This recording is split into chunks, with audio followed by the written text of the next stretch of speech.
يهده الله فلا مضل له ومن يضلل فلا هادي له وأشهد أن لا إله إلا الله وأشهد أن محمدا عبده ورسوله.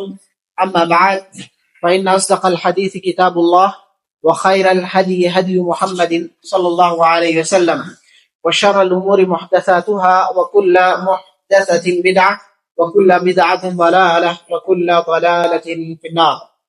قال الله تبارك وتعالى فصل لربك وانحر.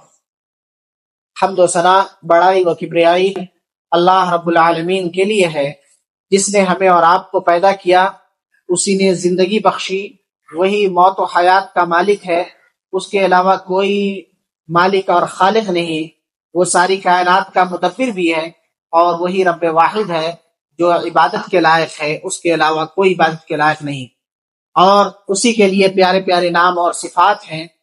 ہمیں انہی ناموں اور صفات کے ساتھ اسے پکارنا چاہیے، اور ہم اس بات کی گواہی دیتے ہیں کہ محمد صلی اللہ علیہ وسلم اللہ کے برگزیدہ بندے اور اس کے رسول ہیں۔ آپ پر، آپ کے اہل و عیال پر اور قیامت تک آنے والے تمام مؤمنوں پر اللہ کی بے شمار رحمتیں اور برکتیں نازل ہوں۔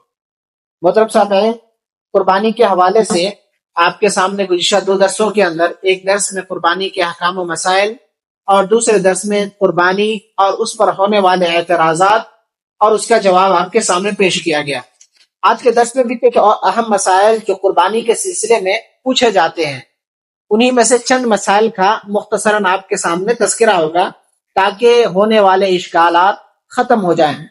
قربانی کے سلسلے میں جو سوالات آتے ہیں، ان میں سے ایک سوال ہے کہ قربانی کے لیے جو جانور محدود ہیں، ان میں اس کے علاوہ ایک جاموس، جسے ہماری زبان میں بھینس کہتے ہیں، کیا اس کی قربانی جائز ہے یا نہیں؟ تو جاموس، بھینس، اس کی قربانی کے سلسلے میں اہل علم کے درمیان اختلاف پایا جاتا ہے۔ اہل علم کے درمیان اختلاف پایا جاتا ہے، اور اختلاف کا سبب یہ ہے کہ کیا یہ گائے کی نسل سے ہے، گائے کے قسم سے ہے یا نہیں ہے۔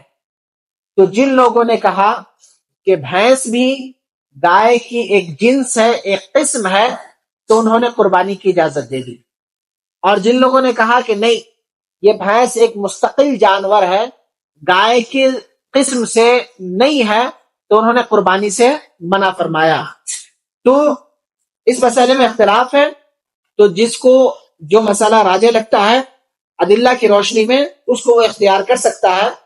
اگر کہیں، میں جس مسئلے کو راجح سمجھتا ہوں کہ اگر کہیں بکرا یا پھر اس کے علاوہ جو گائے ہے، بیل ہے، اگر وہ میسر ہے اور اس کی قربانی دینے میں کوئی دشواری نہیں، تو اس کو وہی اختیار کرنا چاہیے، اس لیے کہ شرعی قاعدہ ہے دعا ما یریبک الی ما لا یریبک، کہ جو چیز تمہیں شک پیدا کرے اس کو چھوڑ کے ایک ایسی چیز کی طرف چلے جاؤ جو شک سے پاک ہو، شک سے خالی ہو۔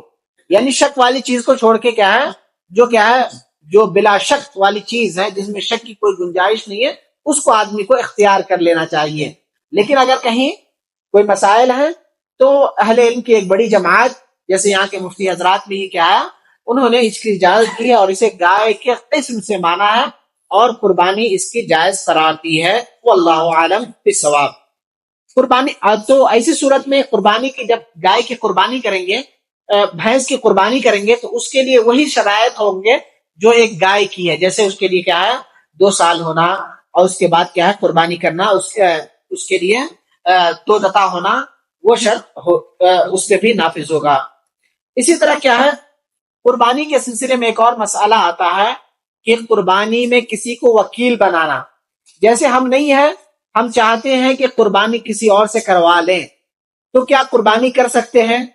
تو اس میں 2 چیزیں ہیں، کسی کو وکیل بنانے میں 2 چیزیں ہیں۔ ایک کیا ہے کہ آپ اپنے گھر پہ موجود ہیں، اپنے ملک میں موجود ہیں، وہاں خود نہ کر کے کسی اور سے کروا رہے ہیں، تو اس میں کوئی حرج کی بات نہیں ہے۔ جیسے گھر پہ آپ نے قربانی ایک سے زیادہ کی، آپ چاہتے ہیں کہ 2-3 جانور خود سے ذبح کریں اور دوسرے سے کروا لیں، ہم سے نہیں ہوگا، یا ہمارا دل اتنا سخت نہیں ہے کہ ہم کیا قربانی کر سکے، یا ہمیں طریقہ نہیں معلوم، تو بہتر یہی ہے، اولا یہی ہے کہ آدمی خود قربانی کرے، نہیں تو کیا ہے دوسرے کو وکیل بنا کر کیا ہے اس کی جانب سے قربانی کی جا سکتی ہے۔ جیسا کہ اللہ کے رسول صلی اللہ علیہ وسلم نے حجۃ الوداع کے موقع پہ آپ نے تقریباً 100 اونٹوں کی قربانی دی. 100 اونٹوں کی قربانی دی. اس میں کیا ہے 63 کیا ہے قربانی آپ نے خود کی، اور بقیہ آپ کی جانب سے حضرت علی رضی اللہ تعالیٰ عنہ نے کیا ہے اس قربانی کو انجام دیا. تو کیا ہے وکیل بنانا جائز ہے.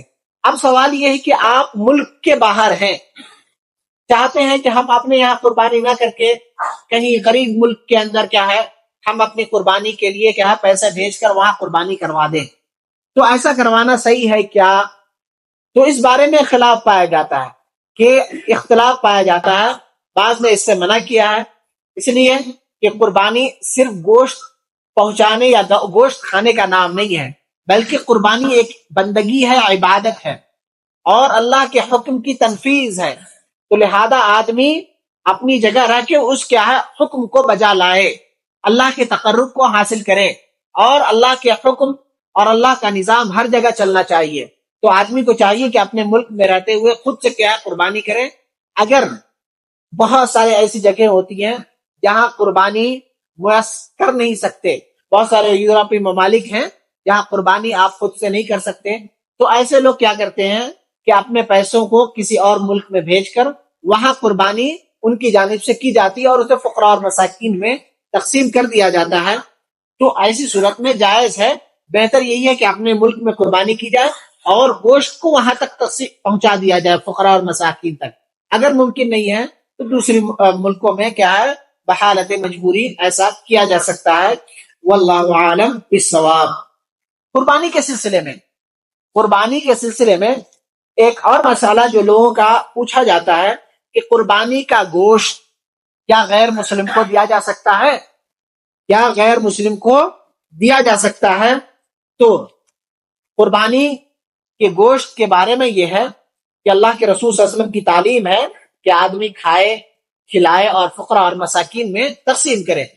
اور جہاں تک رہا سوال غیر مسلموں کا، تو غیر مسلموں کو دینا بھی جائز ہے، جبکہ وہ آپ سے لڑائی کرنے والا، اس سے آپ کی جنگ نہیں چل رہی ہو یا آپ کو تکلیف نہیں دے رہا ہو.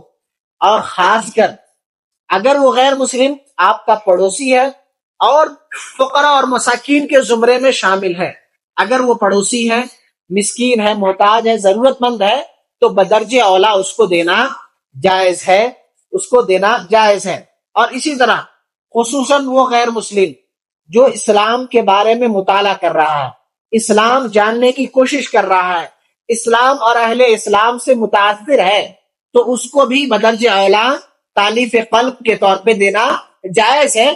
اس کی دلیل قرآن مجید کی آیت کا عموم جو سورہ ممتحنہ میں ہے کہ لا ينهاكم الله عن الذين لم يقاتلونكم في الدين ولم يخرجوكم من دياركم، کہ وہ لوگ کہ اللہ تبارک و تعالیٰ تمہیں ان لوگوں سے جو لوگ آپ کے سے دین کے سلسلے میں لڑائی نہیں کرتے ہیں، انہوں نے تمہیں اپنے دیار سے، اپنے گھروں سے نہیں نکالا ہے کہ تم ان کے ساتھ کیا ہے ان کے ساتھ بر کا معاملہ، نیکی کا معاملہ، انصاف کا معاملہ کرو. اس سے اللہ تبارک و تعالیٰ منع نہیں کرتا، بلکہ اللہ تبارک و تعالیٰ انصاف پسند لوگوں سے محبت کرتا ہے، پسند فرماتا ہے ایسے لوگوں کو.